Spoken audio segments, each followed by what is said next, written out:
Well, it's a new semester, and here we are all together for a new presentation of the Introduction to Social Work. That's Social Work 206. My name is Bill Galic, and I'll be your leader through the material that we have to cover this semester as you look at the profession of social work, and I'm hoping at least are giving some consideration to pursuing social work as a career. Many of you probably already have a social work major or are considering declaring such a major. Some of you are looking at this course from other fields just to find out what it's about, perhaps to see if it's something that you're interested in, perhaps not. But in whatever the reason that you're here, I'm glad that you're with us. We have a very full class this semester, and I expect that we'll be quite busy as the next 16 weeks go along. By the way, a regular semester has 15 weeks worth of instruction, and then there is also a week built into this course and really throughout the semester into all courses because of vacations or breaks. In this particular case, while we're not taking off a day or two for Labor Day on Monday and Tuesday of next week, we will be taking an entire week off over the Thanksgiving holiday. So in essence, you have the same amount of time away from the material. The interesting thing about online work, however, is that more or less you pursue this when you decide to pursue it. Now, there's a big difference, as my introductory email, I hope, explained to you here, in that in this particular class, I really expect you to keep up with the work week by week by week. So within the week, which is defined in this class by Sunday morning to Saturday night, you decide when you do the work and when you're going to make your entries and those kinds of things. But once the next week has started, you have new course material and you should be starting all over again. So this isn't the kind of thing where you can decide every once a month to get in there and really plow through all the material. You really need to keep up with this week by week by week by week. And so the flexibility you have with this online course is within the week itself.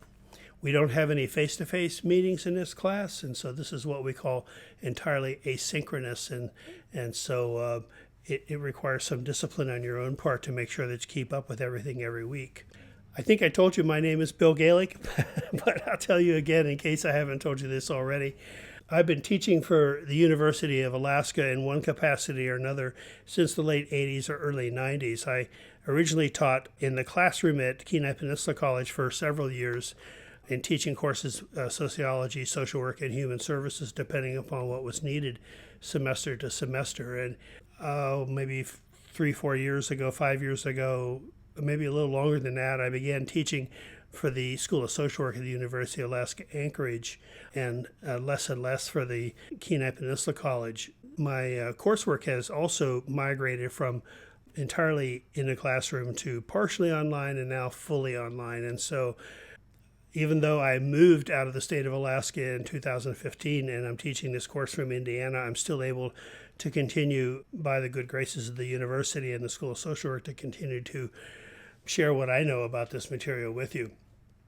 Just a brief introduction, and my apologies to those of you who are taking another social work course with me this semester and have heard some of this before.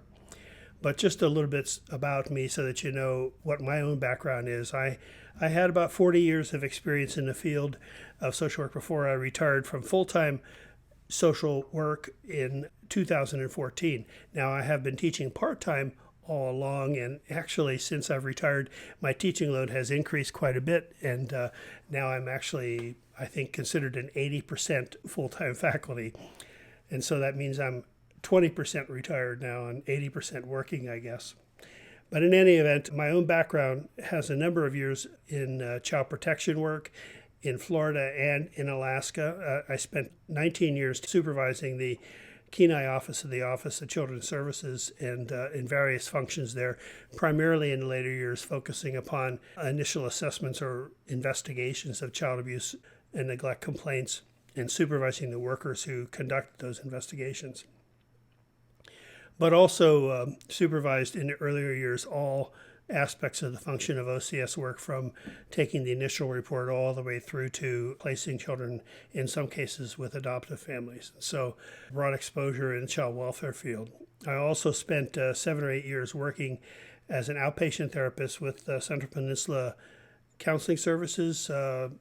Now I think it's PCHS, and primarily worked with children and families in that capacity as well, although I had some specialty in working with sex offenders while I was there as well, and did some work in the schools with at-risk youth at the same time. I spent a couple of years also early in my career working in public assistance programs, and another 8 years working in children's residential care and treatment in Orlando, Florida, before moving to Alaska in 1987. So quite a bit of different exposure, but the common thread throughout my career has been children and families, and maybe even more specifically, children and families involved in abuse and neglect. In addition to that, I've had experience as a volunteer Big Brother in Michigan and Florida for several years, and also hosted foreign exchange students through the Youth for Understanding program for many years, in fact, hosting kids from Europe and Asia, and also acting as a volunteer representative for YFU with other exchange students placed with other families in the Kenai-Soldotna area. So I come to you with a variety of experiences in the social work field, not the least of which is teaching, and I'm happy to be able to continue to do that, and hope that I have some things that are worthy of being shared with you as you consider this profession. Now, the interesting thing about this class is that it is sort of an overview of the social work profession, and you get to see a little bit about what social workers do in a variety of different settings, and it is a lot of things. And so if you ever get bored in the field of social work with what you're doing, all you need to do is find another area to work in, and it's a whole new job all over again. I have a bachelor's in social work from Michigan State and a master's from Florida State University School of Social Work. You see my email addresses here. The university prefers that we communicate through the EDU UAA email address, but I am also available to you through my Comcast home email address, which, quite frankly, I see more frequently than I see my UAA email, although I check that regularly as well. But both of them are private. Nobody accesses either my email accounts otherwise, and so you should feel free to write to me in either. You have my cell phone number there, which still has an Alaska area code, and then also my home number as well, and you can reach me through both of those numbers and leave messages if I'm not available when you call. Keep in mind, in that I am in Indiana, that I am 4 hours ahead of most of you if you're living in Alaska at least, and so if it's 10 o'clock there, and you think you want to call and ask me a question about something you're working on, please wait till the next day, because it's 2 o'clock here. 2 o'clock in the morning anyways, when 10 o'clock in the morning. If you want to call at 10 in the morning, that's fine. I have, by the way, my office hours aren't on this, but I have established office hours Mondays from 8 to 11 a.m. Alaska time.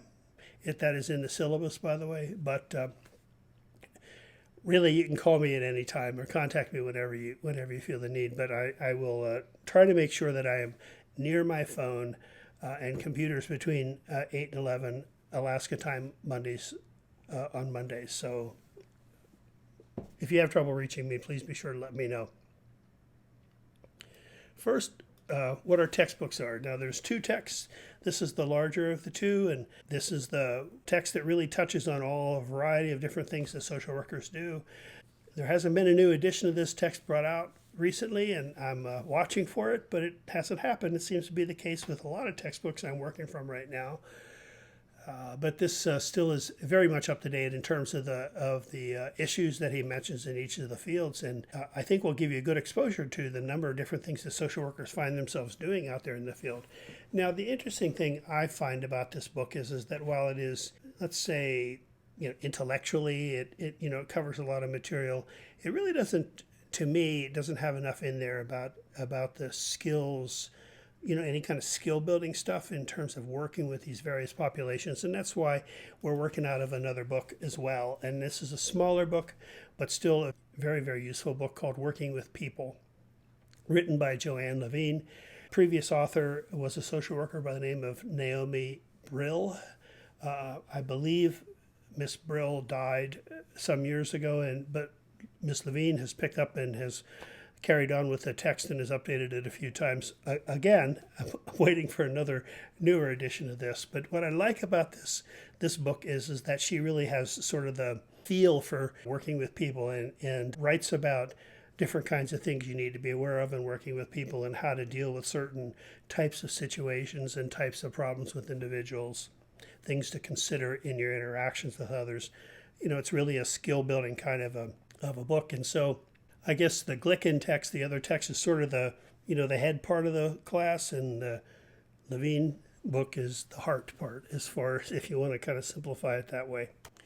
The two of them together, I think, give you a good idea of what is involved in the social work field. So the syllabus is available to you in the Blackboard course. You will find that the syllabus is broken out sort of topic by topic, and also that there's a link there for the full syllabus. And I always encourage my students to click on that link, print it out, keep a hard copy available. And maybe it's just the old-fashioned paper and pencil in me, but I really think it's important to have a hard copy of the syllabus in front of you from time to time. Certainly save a copy of the syllabus somewhere, because that sort of tells you what it is that you can expect throughout the semester. Is sort of the contract between you and me about what's going to go on in this course. So by all means, read through this, be sure you understand what's in there, and let me know if you have any questions about it. I'm going to go through each of these items in the next few slides, and so I'm not going to go through this one by one, but here is a description of the elements that are involved in the grades, or rather in grading in this course. Altogether, you can earn 700 points, and that doesn't include a few opportunities for bonus points that I'll be telling you about in a moment here. Grading scale is the standard grading scale. 90% and above is an A, 80 is a B, 70 the cutoff for a C, and so on. You can take the total number of required points, which I think we said was, 700, multiply that times 90%, and that tells you that you have to earn at least 630 points during the semester to get an A, etc., etc. And social workers, this is sort of a little joke among social workers that social workers aren't very good at math, but this is pretty simple math. I think you can figure this out. But if you need help, let me know. Now, the first element in the grading is participation and attendance. And so you're not walking into a classroom. I can't check off that you're present. We don't have meetings and collaborate or anything over the net. This is entirely asynchronous. And so your attendance and participation really has to do with whether or not you're participating in the various activities in the class, fully completing the assignments, etc., etc., etc. I can tell when you check into the course. Blackboard tells me those things, but beyond that, I'll be looking at, for instance, how complete your discussion board entries are, whether you're doing your journal entries properly, etc., etc. Participating in your group project fully. Those are the kinds of ways you're going to earn these extra points. Now, discussion boards, if you haven't worked discussion boards before, take the time to read through the material in week one, and also look in the board and journal grading guidelines menu item in the course menu, and it will tell you a little bit about how discussion boards work. These are pretty intuitive, and you will have generally one discussion board question a week, prompt of some sort, and you respond to that prompt by creating a thread. And then once you have, and your responses should be a minimum of 150 words, your original response. And then once you've done that, then you post it, and then other students can go in later on and read it and respond to it.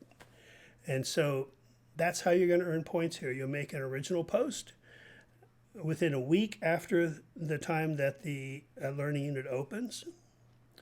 And then within a few days after you make your original post, you go back in and you read some of your classmates' posts and respond to them. So that's what turns it into a discussion. And if you click the subscribe button when you create your thread, you'll get notices when somebody responds to your own comments.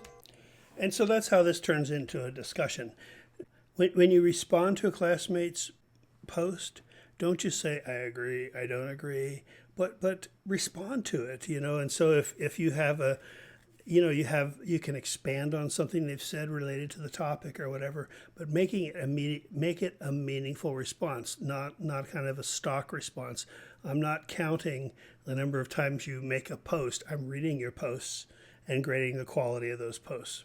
Now, again, your original post needs to be a minimum of 150 words. That's not a lot. That's, a few long sentences, but your responses don't have to be that long each, but they should be substantial, some purpose, some meaning. So your original post and 2 responses to classmates will earn you 10 points each week. And this is a post that everybody in the class sees. So be mindful of that as you make posts.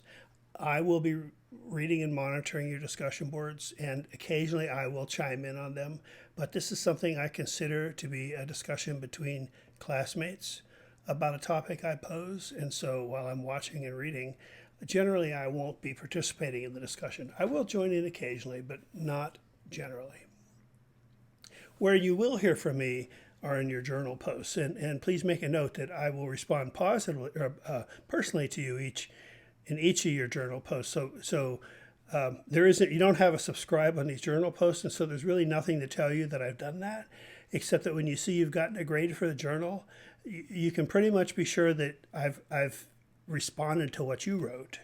And so please do go back in and read what I had to say, because there's just an opportunity for me sometimes to share a little bit more with you. Now, the journal is between you and me. This is not something you and your classmates are going to, or your classmates are going to be reading. It's something that I read and I respond to you. And so this is sort of like grabbing me by the arm and telling me you want to talk to me about something aside from the class. Now, what I'm asking you to do here on a bi-weekly basis, and your first journal post isn't until week 3, but on a bi-weekly basis, to find some issue out there in the community that relates to social work, something that's going on in the news or something that's going on around you, or it's in the media or whatever, and summarize what that story is. Put it in your own words.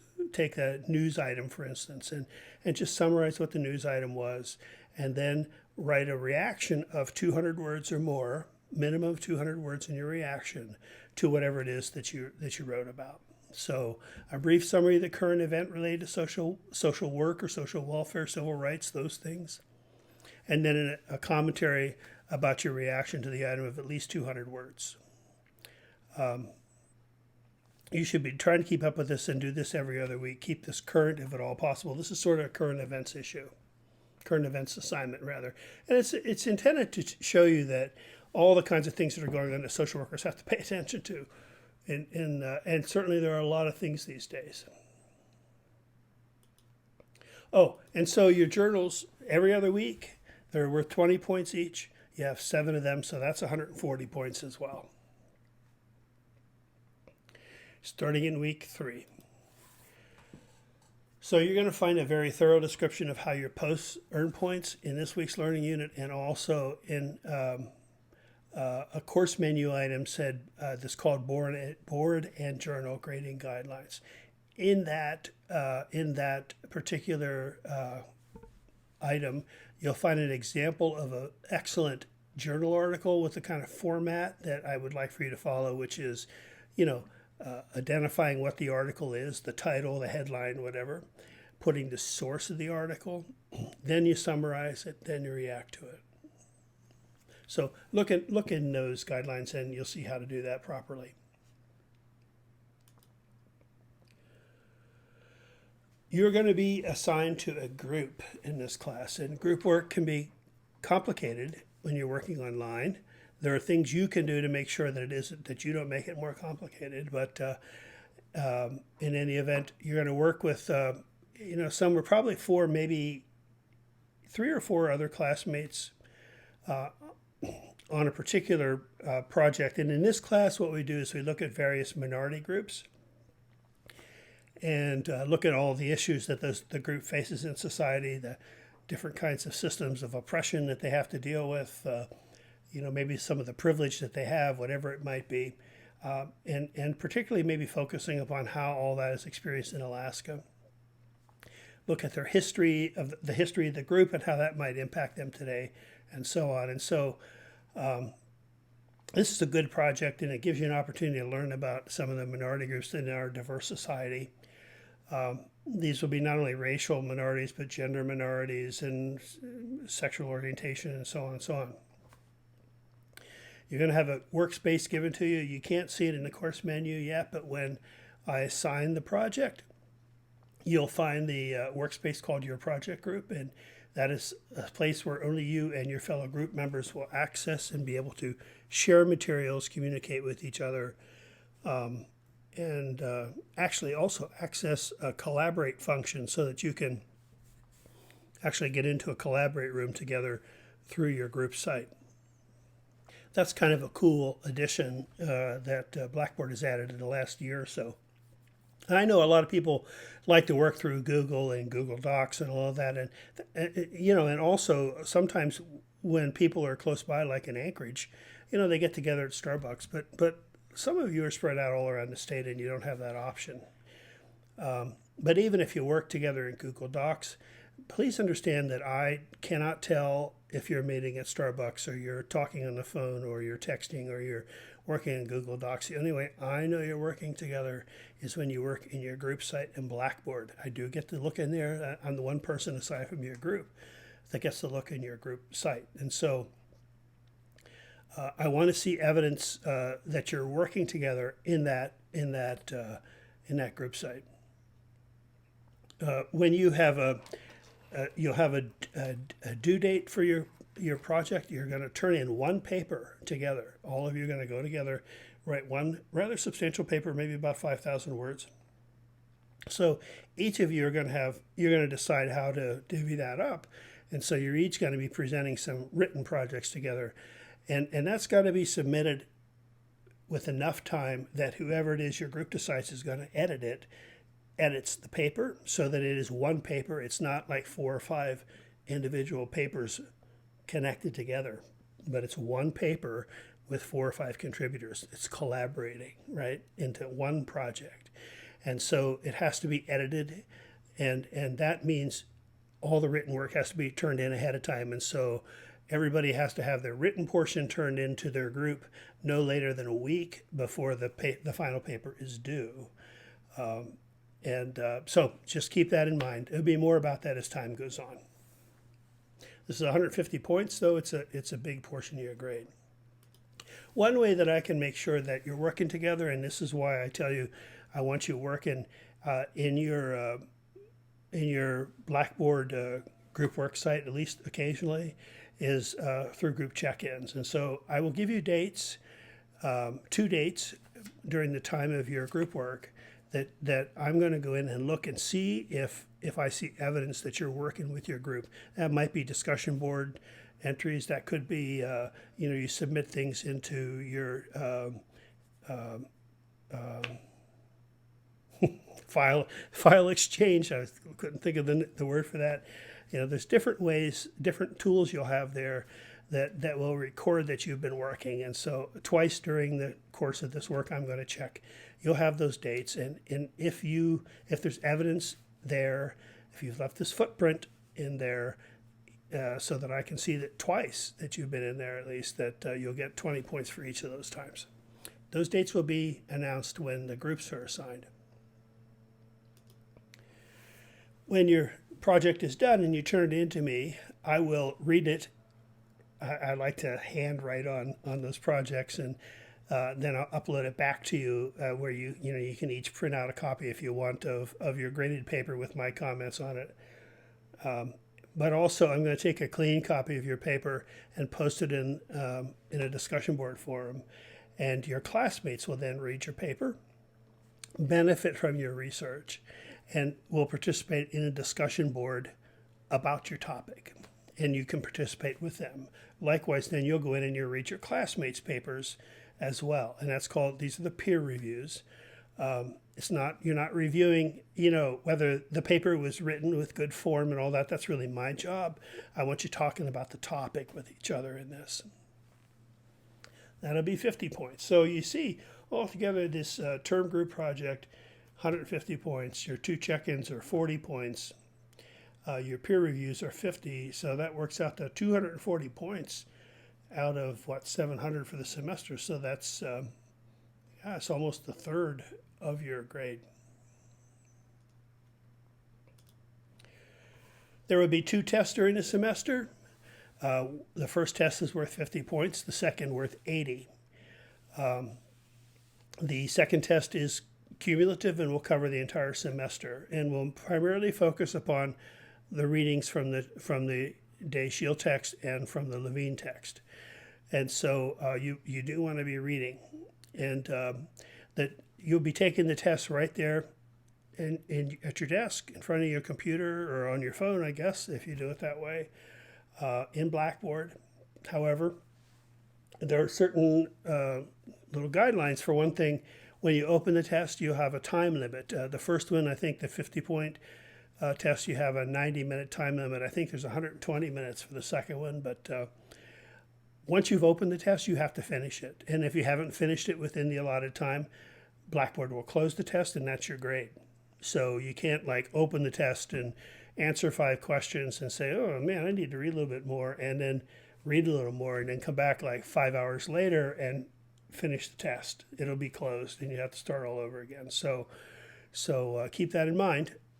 There's a time limit on your test, but once you've taken the first time, if you're not happy with your score, you'll be able to go back and take it a second time. So you can take the test twice, and the higher your 2 grades will be the one that's recorded for you. The tests are open for 11 days, and so in week 7 and in week 15, on a Thursday of that week, the test will open. And it opens on Thursday because it also includes the materials, the readings, the assignments for week 7 and week 15. So it'll give you a little bit of time to catch up your reading before you take the test. So on Thursday, week 7, Thursday, week 15, the test will open. It will be open for the remainder of that week plus the full following week, and will close on the second Sunday. So you have 11 days to take the test each time. And if you miss it, if you don't get it taken during that time, then you're just out of luck. You lose the points.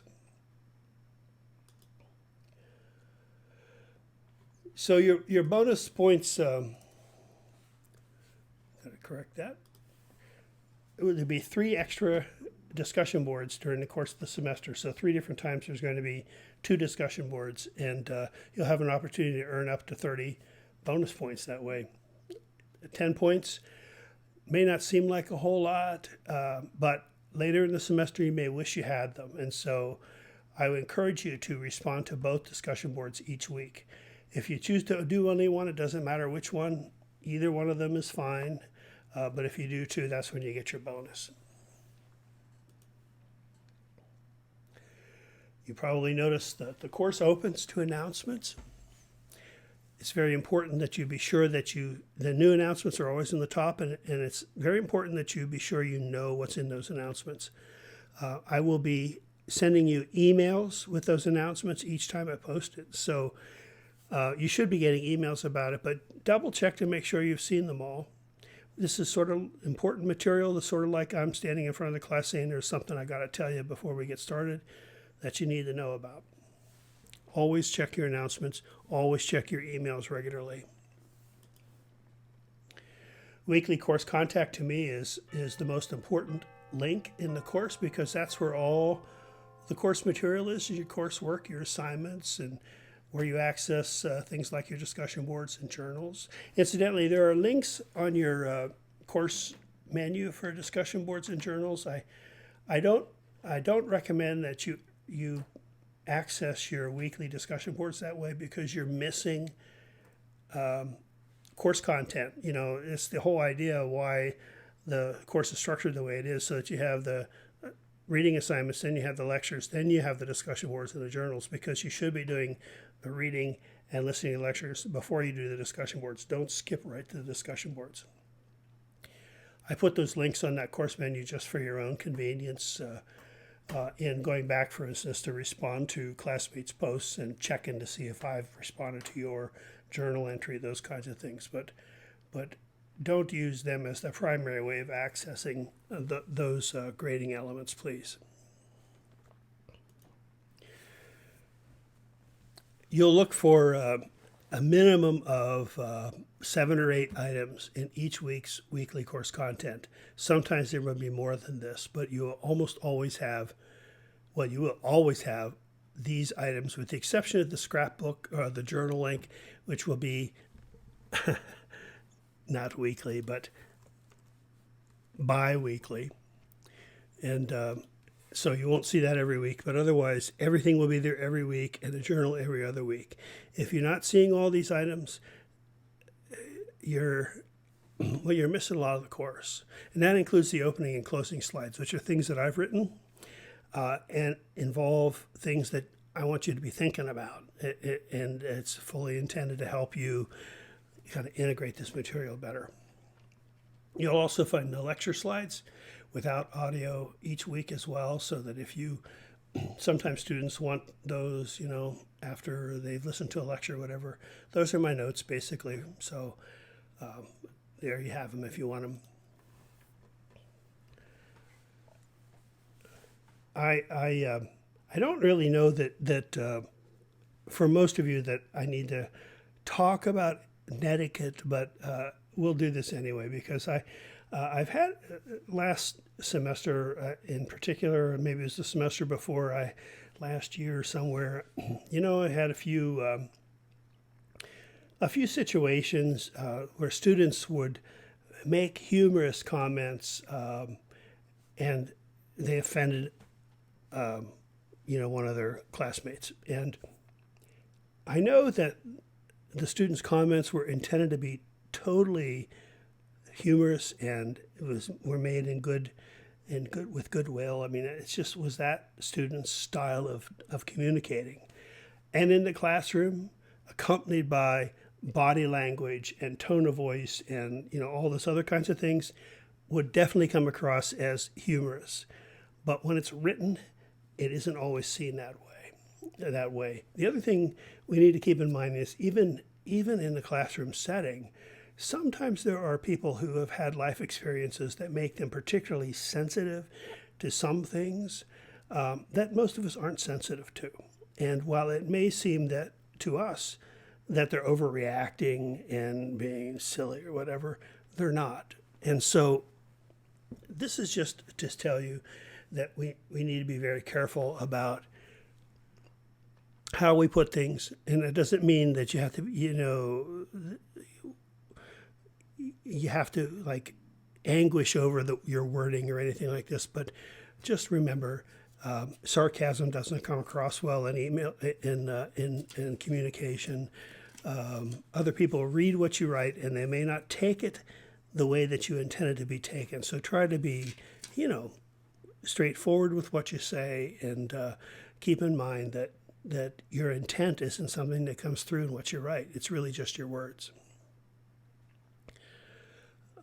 Also, I'm going to ask you, and I'll let you know if I see this, I don't want communication in the course using text abbreviations, LOLs and LAMA, LMAO and URs for your and that kind of thing.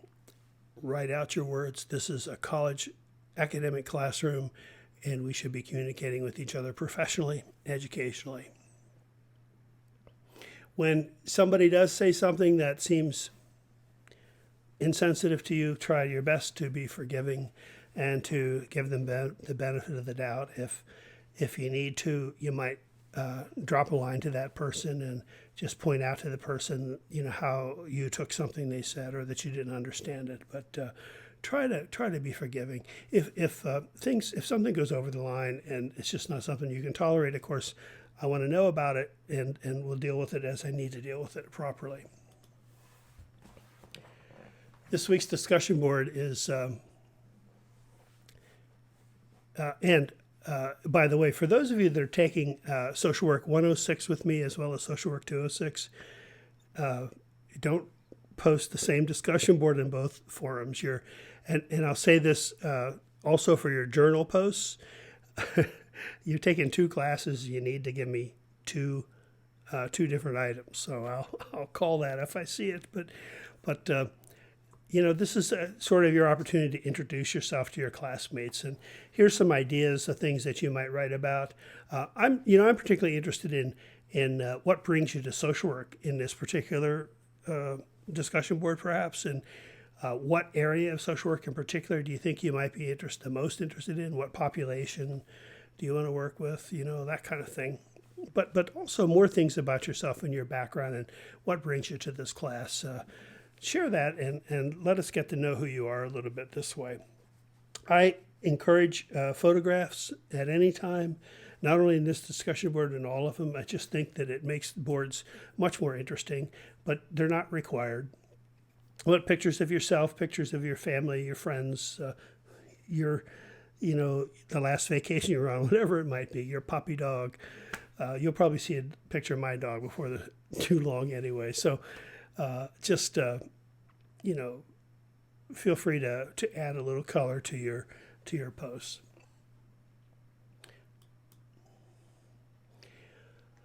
So as far as the journal entries are concerned, your first journal is going to be in week 3, but here are some ideas also about the kinds of things you should be looking for in the news, things involving, social welfare programming, education, the budget funding. This is a huge issue in Alaska this very recently, and, the things about civil rights, sexism, racism, healthcare reform, elder care, public safety, immigration, all these kinds of things to hear any of these issues. There's a lot of good things out there that are very interesting, and select one of them and start writing about it. So in closing, Albert Schweitzer was I forget, he was a doctor of some sort and was a humanitarian who did a lot of work with populations, that were very deprived, for instance, in Africa, as I recall. A very well-respected man, and he said once that the final decision as to what the future of a society shall be depends not on how near its organization is to perfection, but on the degrees of worthiness of its individual members. As people who are looking into social work field, who are in the social work field or considering it, you are looking to take your talents and making use of them in the greater society to make the world better. And I think this is exactly what Dr. Schweitzer had in mind when he talked about the worthiness of individual members. So I'd like to welcome you to the class and hope that you find the semester invigorating and making the field of social work even more attractive than it may be to you now. Let me know if you have any questions. Contact me by email or phone at any time. And otherwise, we'll be in touch. So have a good week.